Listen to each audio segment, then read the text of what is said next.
Now it's time for our final speaker before the break. It's John Chia. He earned a degree in biology at Stanford University and has extensive research experience in molecular and cellular biology. Today he will address recent findings on vitamin C, lipoprotein A, and atherosclerosis. And after his lecture, there will be time to ask questions.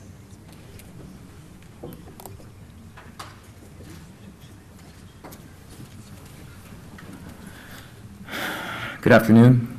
I'm John, and I work with Dr. Niedzwiecki on Dr. Rath's theory of vitamin C and its interaction with lipoprotein a and atherosclerosis.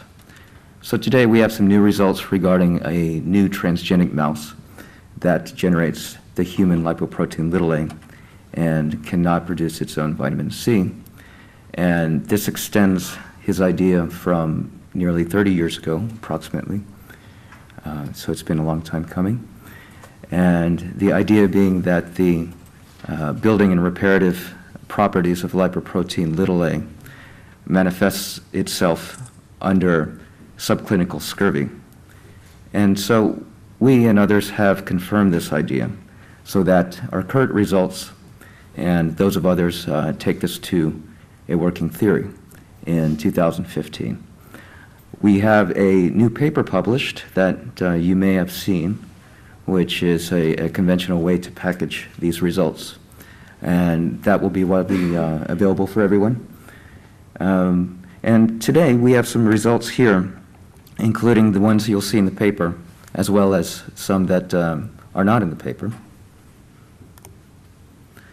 This is Dr. Rath's vitamin C, lipoprotein a unified theory of cardiovascular disease. A long time ago, he created this three-panel graphic describing what occurs in the various states of vitamin C levels in the bloodstream from enough to not enough, and then with an additional problem. What you see is looking at the artery from a side perspective. The wavy orange lines are the extracellular matrix of the media of the arterial wall. The red outside is the adventitia, and the wavy pinkish purplish line is the endothelial layer. The physiological molecule fibrinogen is responsible for the clotting cascade. So whenever you have a damage in the artery wall, the coagulation pathway manifests, and you may be aware of this, and how lipoprotein a interfaces with fibrinogen is a fairly new concept that manifests itself especially under scorbutic damage, which is when there's not enough vitamin C. And so in the left panel, the first one, you see the healthy artery under enough vitamin C in the bloodstream, and fibrinogen, which is the green X, and lipoprotein a. And those are the repair factors which don't find anything to repair. So you have no atherosclerosis with optimal vitamin C. The middle panel, we find the levels of blood vitamin C to plummet below that necessary to maintain optimal health of the artery wall. And so without enough vitamin C, the living cells of the artery cannot maintain itself. And so you have the breakdown of both the endothelial layer as well as the medial layer. And this damage creates a sort of inflammation that causes the liver to generate more lipoprotein a and fibrinogen. These two repair factors then easily enter the damaged artery wall because the endothelial layer has then become disintegrated, and whereas before, under enough vitamin C, these factors are kept outside the artery wall, then they easily enter and they stabilize the artery wall. Their purpose is not some kind of random thing, but the very purpose of these factors is to stabilize the artery wall from degrading further or disintegrating further. In the right panel, we have a double problem here. So in certain portions of our bodies, when our arteries make curvatures or splits called bifurcations, there's something called a hemodynamic alteration. What that means is that the blood flow is not normal there. Instead of being laminar and linear, it becomes vortical or turbulent, causing high and low wall stress. And at this point, not only do you have vitamin C deficiency causing a problem to the wall in terms of a chemical damage, but also a mechanical damage for a dual problem of hemodynamic alteration. And so this elevated level of lipoprotein a and fibrinogen cause ever more atherosclerosis than in the middle panel. So this is the depiction, the cartoon of Dr. Rath's theory that he made long ago to explain simply what it is that vitamin C deficiency does to your arteries. Okay? With our human transgenic knockout mouse, which produces lipoprotein a, other mice do not. And these mice also don't make vitamin C, other mice do. We designed an experiment that was very simple to ask this question: what happens to the artery wall without vitamin C and with vitamin C? This was a 6-week duration upon these mice, and the purple color is the cells of the artery wall. The pink is collagen.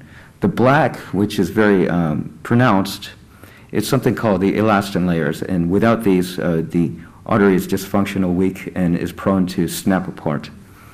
Without vitamin C, on the left, you see a completely deranged artery, and it's almost like a broken bridge, with the elastin layers out of arrangement, and some of them completely destroyed, and the cells literally falling out of the artery from the absent collagen, which should be there. And so this is not a normal artery, and this occurs after simply taking vitamin C away for 6 weeks. For the same period, in a mouse that's the same age, with full supplementation, you see that the elastin layers are intact, they're parallel to one another, and the endothelial layer you can even see is cell to cell. The collagen layer, which is pink on the right side, is also intact. That foamy structure is something called perivascular fat. And so the difference between the, okay, Dr. Niedzwiecki would like me to show you.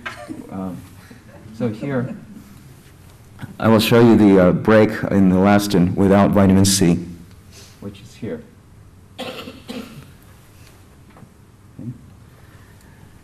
And in the right panel with the fully supplemented mice with vitamin C all the time, you see that the layers are intact here.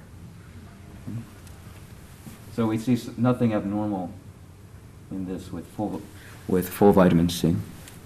All right. Now, had we looked at those mice before for 6 weeks, had we waited any further or longer without the vitamin C, the mice would have simply died. Then the question goes that how long do these mice actually live? With the speculation that lipoprotein a is a survival factor for mammals that lost the ability to generate their own vitamin C, we did an additional experiment with mice that were 1 year old, and these were mice that could not produce their own vitamin C, and they either generated their own lipoprotein a or they didn't. And these two types of mice, the same age, we deprived them of all ascorbate or vitamin C to see which one lived longer. And lo and behold, we saw that lipoprotein a afforded these mice that could not produce their own vitamin C additional life. So in this top panel, we have the female mice, the panel below, the male mice. And the purple we see here is loaded with LPA, compared to the gulo minus mice, which don't make vitamin C, which quickly die. The same thing goes for the male mice here with lipoprotein a. Without vitamin C, they live longer than the mice that cannot generate vitamin C, that do not have human lipoprotein I believe that's clear on this side, where the lifespan is longer for lipoprotein little a generating mice compared to Kubo minus minus. Here's the male. And so from this experiment, we could see that Dr. Rath speculated some time ago that lipoprotein little a was a survival factor and afforded extra life under scurvy, and we found this to be true. The amount of life that's afforded to these mice under scurvy is a week, but in human terms, it's more like half a year, which if you're in the wild and looking for vitamin C containing foods, may be the difference between life and death. The scientific question, it's sort of a perilous sort of intellectual question among scientists, has been, does scurvy increase lipoprotein little a? In our mouse model, the answer is a definitive yes. So this panel on the left you see, we measured the lipoprotein little a cholesterol levels in female and male mice in large groups of mice under low and high vitamin C levels. And this is a different experiment from the one that you saw previously, because instead of 0 vitamin C, we use the regimen of suboptimal or subclinical vitamin C, which is too low. And in this left panel, we see with the 0.15 milligrams per day, which is the very low suboptimal amount of vitamin C, that the lipoprotein little a cholesterol rises significantly from 33 to around 45 milligrams per deciliter. The male mice, through a genetic difference, a gender difference, always have less lipoprotein little a. However, under the deprivation of vitamin C, we also see a rise in the male mice consistently, time and time again. The technique we used is kind of a visual technique, which is the cholesterol visualization you see in the purple bands. And what you can gain from just simply looking at this is that there are 3 bands. The top one is LDL cholesterol, the middle is LPA cholesterol, the bottom is HDL cholesterol, familiar to many clinicians here. And the darker the band is, the more of it there is in an equal volume of blood from these mice. The top panel is a group of mice that have been given too low vitamin C, but not 0, for 12 weeks. And the lower panel is the fully supplemented mice. So the line of middle bands, which is lipoprotein little a, I think you may be able to see that they're a little darker than the ones below. And what this signifies visually is the rise of LPA cholesterol with hypoascorbemia. And so what is apo little a? What is this thing? So apo little a is a protein that resembles plasminogen. It's very much like plasminogen, but it doesn't have the protease activity. And I'll explain what that means when I get past this, this graphic here, which is from Dr. Rath's patent in 2005 about the involvement of apolipoprotein little a as tamping down or preventing excessive protease activity. What apo little a does as a kind of a decoy plasminogen or a dummy plasminogen is to dampen excessive protease activity. Now, when it comes to the artery, you don't want to dissolve clots before the artery has healed. So apo little a in place of plasminogen prevents the dissolution of clots in the artery wall. When it comes to tissues and there's excessive protease activity, you don't want to have the protease activity to degrade useful collagen in the wrong place. So with apo little a binding to those areas of damage, that is prevented and tissues are spared of further damage. Apo little a goes where there's damage, just as plasminogen would, and that's what this all means here. That describes this process. Now, apo little a has a funny habit of attaching itself to LDL, and so this has been puzzling scientists for a long time. And so this protein binds to LDL through one single disulfide bond, which you can see in the right panel, to LDL, forming an entirely new kind of molecule which has dual properties. So it's a combination of both apo-a and LDL. So it's not LDL. So you hear your practitioners, the conventional ones, maybe only looking at LDL, but they're missing a very important facet of the lipoprotein system, which is a culprit for much of atherosclerosis. And so we see this new particle that has both apo-a properties and is delivering an LDL particle, but is masking the once recognized LDL as something different. And beyond the levels of lipoprotein a in the bloodstream being modulated up and down by vitamin C, we also want to see how vitamin C affects those processes directly on the artery wall. And so we have these two arteries from mice of the same age, treated for the same time, 20 weeks, with either too low vitamin C on the top panel or enough vitamin C on the bottom, or full supplementation. And we stain this for the apo-a protein in what's called the aortic root, which is close to the heart. The top panel, we see it thicken greatly, so that would be called hyperplasia. And in this case, we see the brown-colored apo-a trespassing the artery wall into the lesion itself. In this case, I chose a specimen. It's kind of a unique, it's sort of dramatic, because there's actually a plaque rupture. This is the event that causes the heart attacks. And without enough vitamin C, this is what occurs with the breaking apart of the artery and so this abnormal cell structure on top and very obvious apo-a deposits. On the bottom, with the equal age mouse with full vitamin C supplementation, you don't see the thickening, you don't see any atherosclerosis, you don't see any breaks, and there's no apo-a deposits, as the theory goes.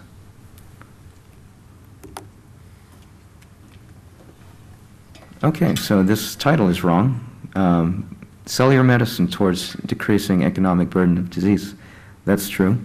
But what we want to show here is that without cholesterol, cells cannot divide. So arteries and liver and other tissues of the body need to replace their cells. And cells do not divide without sufficient cholesterol. This graphic here shows the steps of the cell cycle as one cell attempts to replace a cell that has died or been sloughed off or damaged. And this entire cycle stops without enough intracellular cholesterol. Insufficient cellular cholesterol prevents cell division.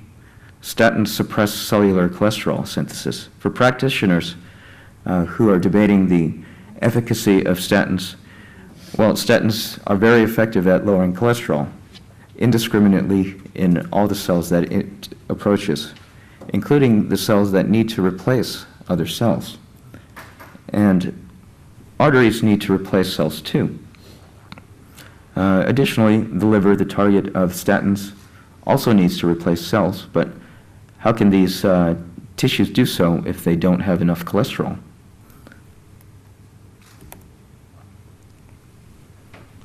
Okay, now here we see that the lipoprotein, so the point here is that lipoprotein a is delivering the cargo of LDL with it in order for the damaged tissues to be able to divide. Here's a collection of what we saw with insufficient vitamin C, so hyposorbemia. And we see all sorts of the typical kinds of human plaques that are seen in medicine. And the reason why this is important is that we saw these in our mouse system without waiting until advanced stage and without using what's called an atherogenic diet. In nearly all the other genetic mouse models across the world in science, they take away a gene that every human has and then feeds it a atherogenic diet, which nearly nobody on planet Earth eats, with the equivalence of 50 eggs per day cholesterol and large wedges of lard in order to induce this atherosclerosis in the genetic models. In our model, the one that we created at Dr. Rath's lab, these mice have human lipoprotein a and cannot synthesize their own vitamin C. The only thing we did here was to make the vitamin C too low. That's it. And we see here the parallel in human biology with, on the top left panel, we see here the black bars indicate the volume through which the blood flows. It's called the lumen. The blue bars is the intimomedial thickness. That's the depth or the thickness of the arterial wall as it was before the plaque formed. So you see these atherosclerotic plaques that are between the blue and the black bars. In the left-hand top panel, we see a hyperplastic plaque, very cellular, and even a lipid core. In the top right panel, we see a foam cell or fatty streak type lesion. In the left bottom panel, we see another kind of hyperplasia plaque or neo-intimal formation with a little fimbrium that is clearly abnormal. And in the artery in the bottom right-hand corner, this is an interesting plaque. It's a cartilaginous or ossifying one. You can see here.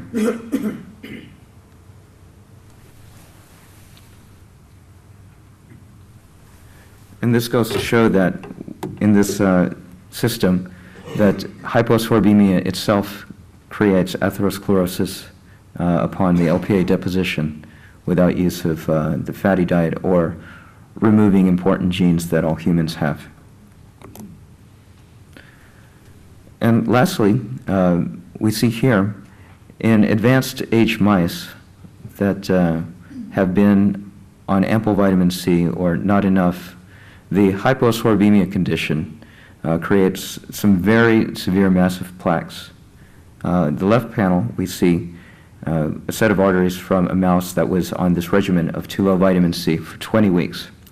And these mice are 2 years old, and mice live approximately 2 to 3 years old. So this is a look at what happens under hyposorbemia or full supplementation at advanced ages. And so when these mice are older and without enough vitamin C, they incur very large, severe plaques. LS stands for left subclavian. The asterisks demark atherosclerotic plaques. LC stands for left carotid. And again, the asterisks there are showing plaques. We see some fibrofatty plaques, and you can see where it actually started with a break here.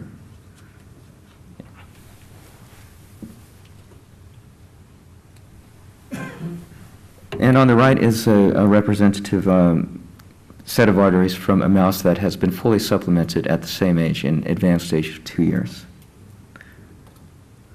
All right, so what I'd like to deliver to you today, with full confidence that we've reproduced this many times, that lipoprotein a indeed is a mobile repair factor to arteries damaged by vitamin C deficiency. We see that vitamin C deficiency severely damages arterial structure. Lp(a) binds to damaged areas of the artery.